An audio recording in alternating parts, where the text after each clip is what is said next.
Cathy Thomas. The Silver Palate cookbook changed the way we cook. Published in the early 80s, it took off big time and gave home cooks from coast to coast a good shot of culinary courage. The dishes were doable and the results impressive. Almost overnight, home cooking became more vibrant. Pesto, gazpacho, chicken with berries became commonplace. The Silver Palate's classic coconut cake is one of my favorites from this timeless book. I'm going to start by preheating the oven to 350 degrees and generously buttering and flouring 2 9-inch cake pans.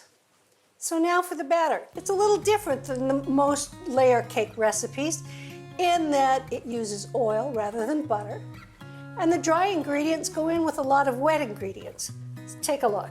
A couple of cups of granulated sugar, 4 large eggs,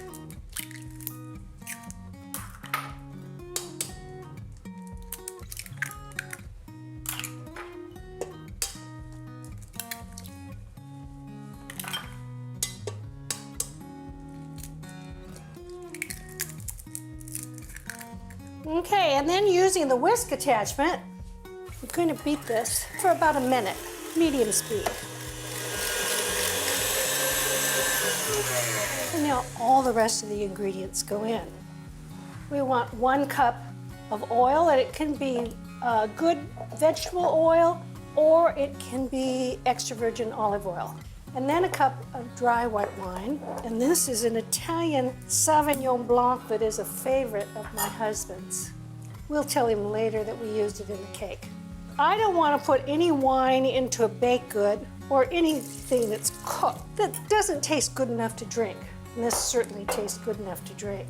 Then we want 2 cups and a half of all-purpose flour. Now I think this is an essential piece of equipment in my mind for anybody that bakes or for that matter just cooks. It's a 2-cup measuring cup and it just saves me so much time. So 2 cups here. And a half cup. Some baking powder. And a little bit of salt and some good vanilla. Now we're going to beat it for about a minute and then scrape down the sides.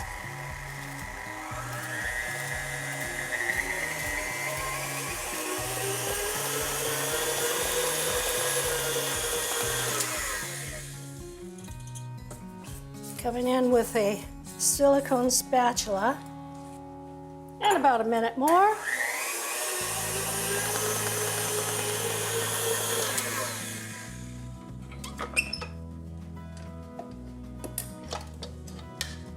I like to use the whisk attachment to just go around and make sure that everything is together nicely, scraping it on the bottom. And here are those 2 prepared cake pans. And I like to arrange them so that they're side by side so I can get it as evenly distributed as I can. These are going to go into that preheated 350 degree oven for about a half an hour. I'm going to test it by taking a thin-bladed little knife and sticking it in the middle. If it comes out clean, I know it's done. Then I'm going to leave it in the pan for 5 minutes to just partially cool, and then onto some cooling racks for a couple of hours.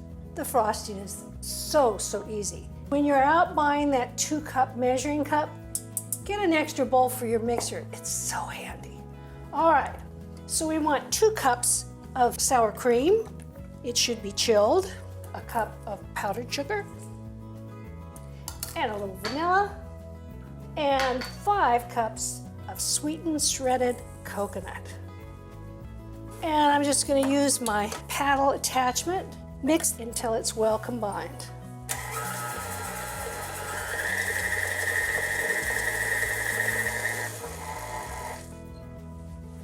First layer goes on.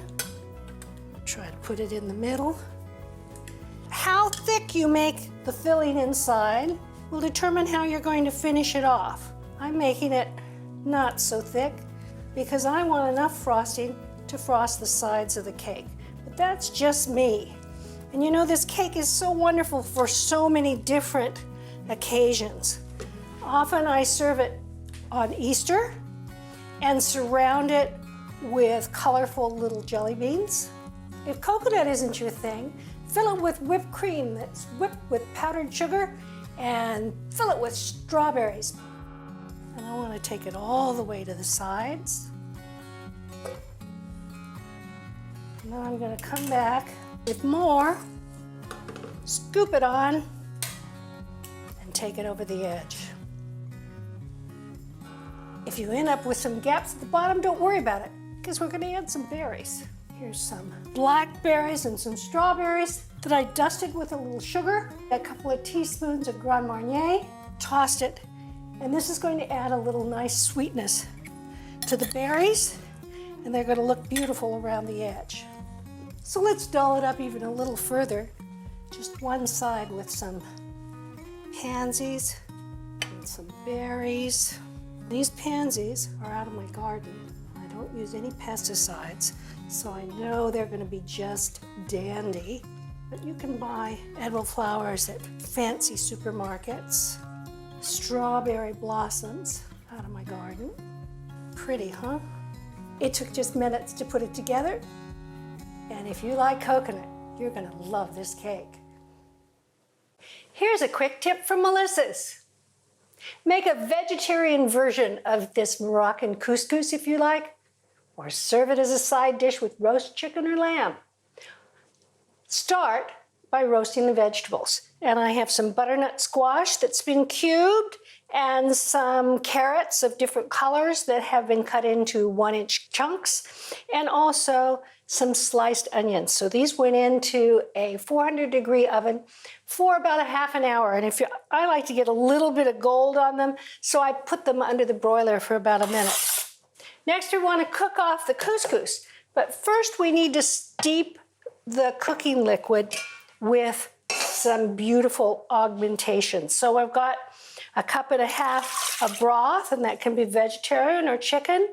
I want 2 tablespoons of butter, teaspoon of ground cumin, and a half a teaspoon of saffron threads. I'm going to add a dash of hot sauce. I like this one because this is Frank's and it's got a nice kick to it, but it also has a little acidity. And I'm going to put this on to come to a boil and then cover it and let it sit for 10 minutes. And that way all those flavors get into the broth.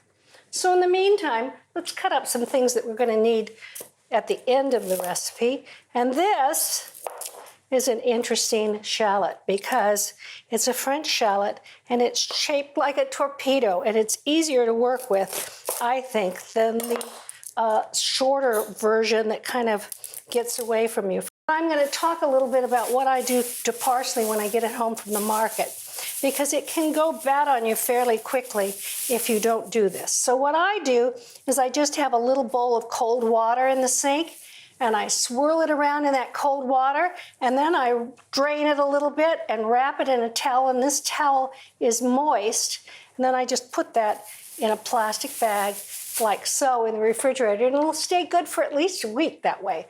Otherwise, who knows? This is steeped, and I brought it back to a boil, and so now I'm going to turn it off, and I'm going to go ahead and add my couscous and give it one stir, and then the lid goes back on for 10 minutes.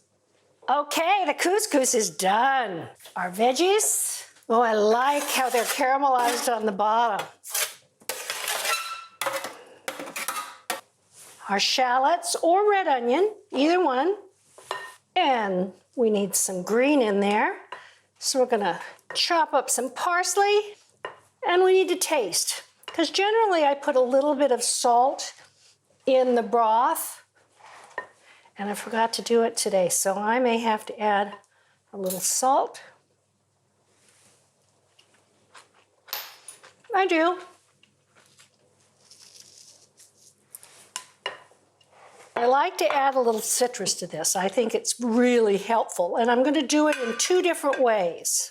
The first way is this is some olive oil that's infused with lemons.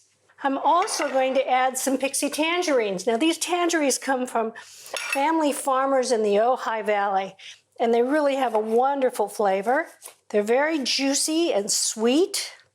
There's our Moroccan couscous, and of course you can alter this any way you like. If you want to add more sweetness, you could add some chopped dates at the end. You could add some chopped almonds. You could add some raisins if you like. The produce aisles are filled with so many delicious choices. Try something new, have an adventure.